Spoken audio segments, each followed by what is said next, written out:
حضرت عائشہ رضی اللہ تعالی عنہ سے روایت ہے کہ آقا علیہ الصلوۃ والسلام جب اپنے بستر پر آتے تو ہر رات اپنی دونوں ہتھیلیوں کو جمع فرماتے، پھر ان میں پھونکتے، ان میں قل هو اللہ احد، قل اعوذ برب الفلق اور قل اعوذ برب الناس پڑھتے،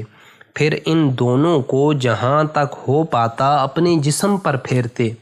اپنے سر اور چہرہ اقدس اور آگے سے شروع کرتے اور ہاتھ جہاں تک پہنچ سکتا وہاں تک پہنچاتے۔ ایسا حضور 3 بار کرتے تھے۔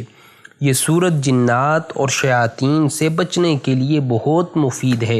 اور اس کو کثرت سے پڑھنے والا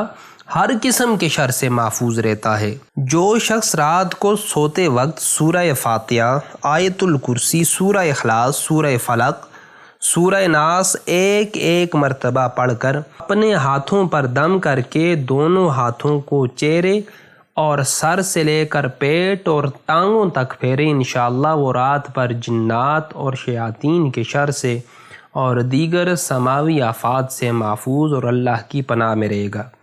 یہ صورت جادو اور بالخصوص کالے علم کے اثرات کو بھی ختم کرنے کے لیے بہت اکثیر ہے۔ اس لیے اگر کسی شخص پر جادو یا کالے علم کا وار کیا گیا ہو تو اسے چاہیے کہ سورۃ الناس کو 11 روز تک 1100 مرتبہ اول و آخر درود شریف پڑھ کر پانی پر دم کر کے پلائیں یا خود دم کر کے پیے تو ہر طرح کے سحر، جادو اور کالے علم کے اثرات ختم ہو جائیں گے اور کوئی دشمن اسے نقصان نہیں پہنچا سکے گا۔